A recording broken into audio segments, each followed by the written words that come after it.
small man builds cages for everyone he knows, while the sage, who has to duck when the moon is low, keeps dropping keys all night long for the beautiful, rowdy prisoners. Madame Toastmaster, fellow Toastmasters, and most welcome guests.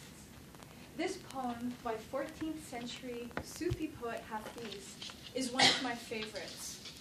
Somehow, these few words are like keys themselves, unlocking a desire in me to live a bigger, more generous, and more loving existence. I am familiar with the small man or small woman. I'm sure you are too.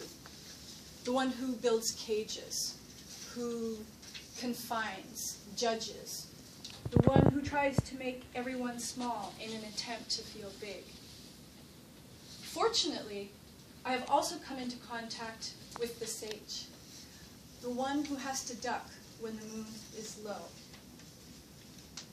Today, I want to pay tribute to two people I've known who stirred in me a sense of freedom and expansion.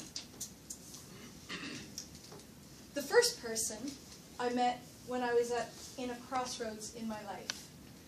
I was out of work, I was almost out of unemployment checks, and I was in a mini existential crisis. I wanted to find work that I thought was meaningful, but I couldn't even imagine what that would be. A friend of mine said to me, "You should go speak to Vanessa." And I said, "Who?" "Vanessa Reed from Centre Paul Roulant." Now, I knew Centre Paul Roulant. It's a community organization in my neighborhood. But I didn't know Vanessa, the director, and I couldn't imagine just walking in, showing up, and asking the stranger, "What do I do with my life?"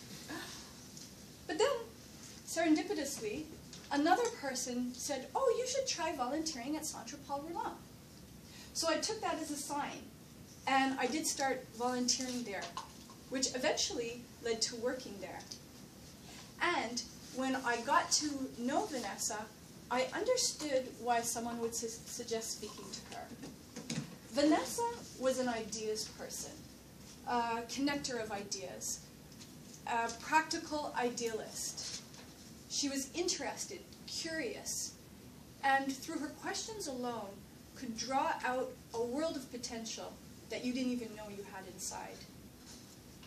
I remember her encouraging us to see every single person who walked in our office doors as a gift, suggesting that if you look for the gifts in people, the natural gifts, rather than trying to make them fit into some preconceived task description,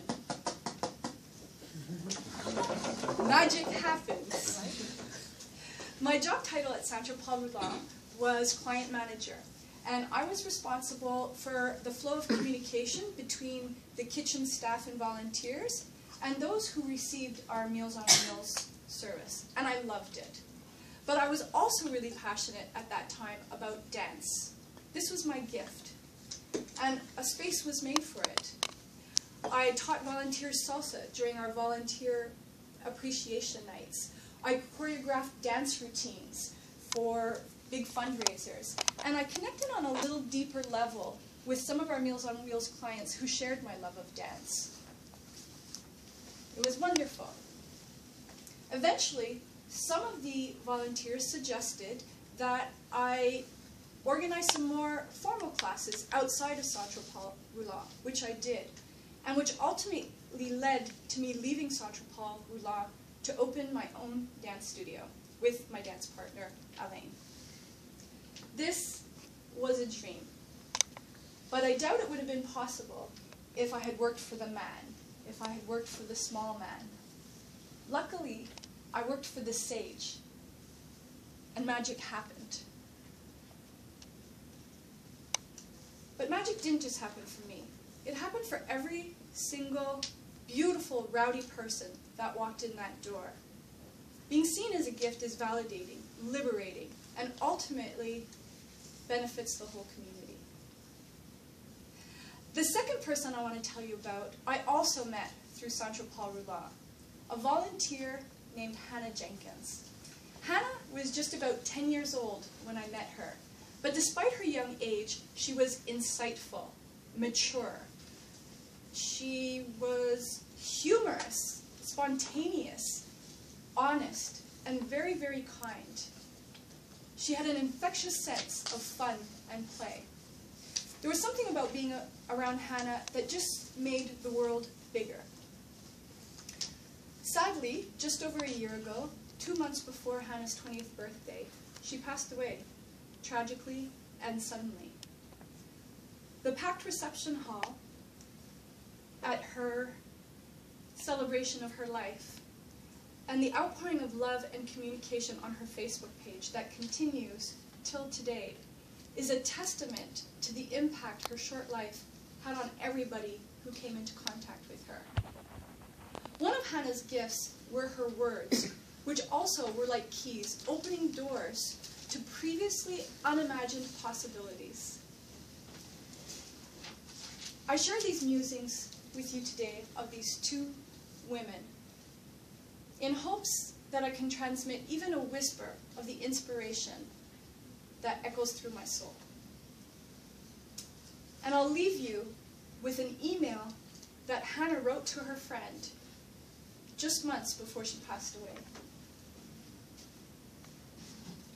Here's one last key that Hannah dropped for all of us. Zoe, if you knew that your life was merely a phase or short segment of your entire existence, how would you live? Knowing that nothing real was at risk, what would you do? You'd live a gigantic, bold, fun, dazzling life.